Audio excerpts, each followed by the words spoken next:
দেখিছে প্লাউ মাৰি আছে আমাৰ মই টি প্লান্টেশনৰ কাৰণে মই মাটি ৰেডি কৰি আছো।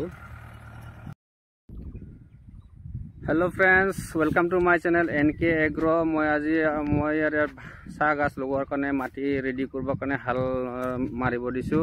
প্লাউ যেহেতু বহুত প্ৰসেস বাকি আছে, কাম মই স্টেপ বাই স্টেপ কৰি গৈ আছো, নহলে বহুত সময় লাগি যায়। সেইকাৰণে টাইম থাকোঁতে মই প্লাউটো মাৰিবলৈ আজি ৰেডি কৰাবলৈ মই ট্ৰেক্টৰ মাতিছিলোঁ। এতিয়া ট্ৰেক্টৰে হাল মাৰি আছে প্লাউ। ফাৰ্ষ্ট টাইম মই জংগলবোৰ চাফা কৰিব দিছিলোঁ, কিন্তু এতিয়া প্লাউ মাৰিছোঁ। প্লাউৰ পিছত আকৌ আছে কাম, বহুত কাম বাকি আছে, একো হোৱাই নাই ৰেডি।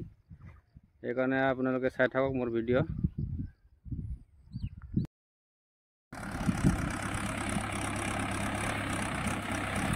এয়া আজি মই প্লাউ মাৰবা দিছোঁ, চাহ পুলি লগোৱাৰ কাৰণে মই প্ৰিপাৰেশ্যন কৰি আছোঁ।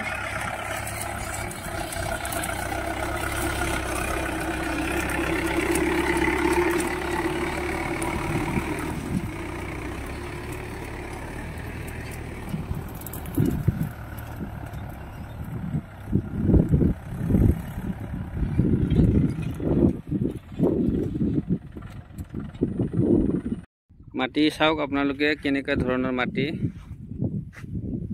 এই বালি চহিয়া এইখিনি ধৰ বালি আছে। এনেকুৱা মাটিত খৰাং বেছি হয়।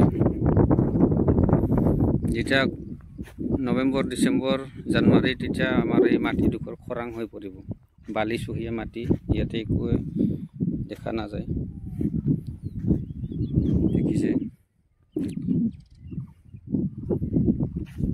ইয়াতে মই গুটি পুলি লগাম, বাকীখিনি কাটিংছৰ ব্যৱস্থা কৰিম। যেহেতু ইয়াতে খৰাঙৰ সম্ভাৱনা আছে, সেইকাৰণে মই ইয়াতে গুটি পুলি লগোৱাৰ মই টাৰ্গেট লৈছোঁ। কাৰণ গুটি পুলিটো অলপ লাষ্টিং কৰিব পাৰে, সহ্য কৰিব পাৰে গৰম। প্লাউৰ পিছত আকৌ হিৰ' মাৰিব লাগিব। তাৰপিছত আৰু হিৰ' মাৰাৰ পিছত যদি মাটিডোখৰ সমান নহয়, তেতিয়াহ'লে আকৌ তাতে সমান কৰাৰ কাৰণে ব্যৱস্থা ল'ব লাগিব।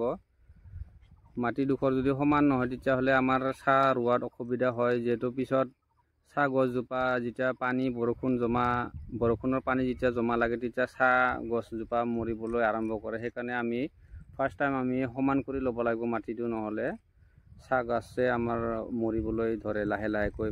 এনেকৈ যদি ওখচাপৰ হৈ থাকে, তেতিয়া দ জাগাত পানী জমা হৈ থাকে, তেতিয়াহ'লে আমাৰ চাহ গছজোপা মৰি যায়।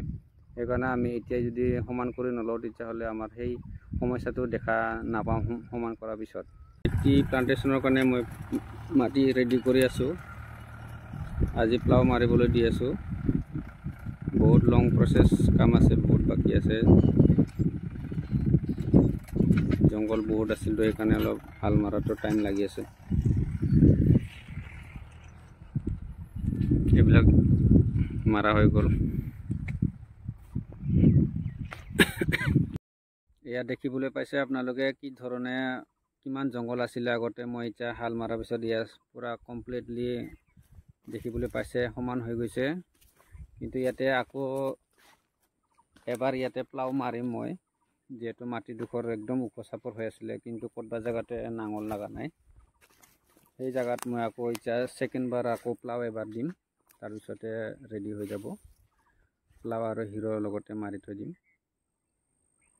দেখিবলৈ পাইছে আপোনালোকে এয়া কি ধুনীয়া, তাৰ ছাইডত থকা মাটি ইমান জংঘল আছে। এতিয়া মই ইয়াতে হাল মাৰি চাফা কৰি দিলোঁ।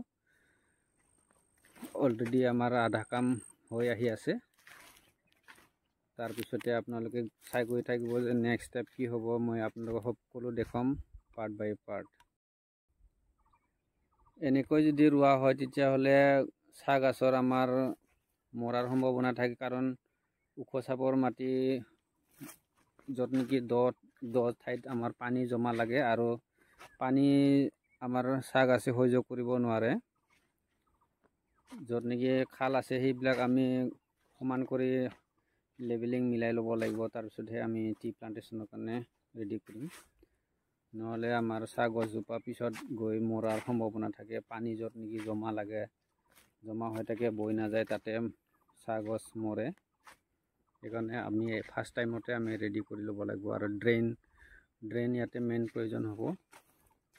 ড্ৰেইন নাথাকিলে আৰু চাহ গছে জীয়াই নাথাকে, কাৰণ পানী ওলাই যোৱা ৰাস্তা যদি বনাই নিদিয়ে তেতিয়াহ'লে চাহ গছ আমাৰ নাথাকে। আপোনালোকে সকলোৱে গম পায়।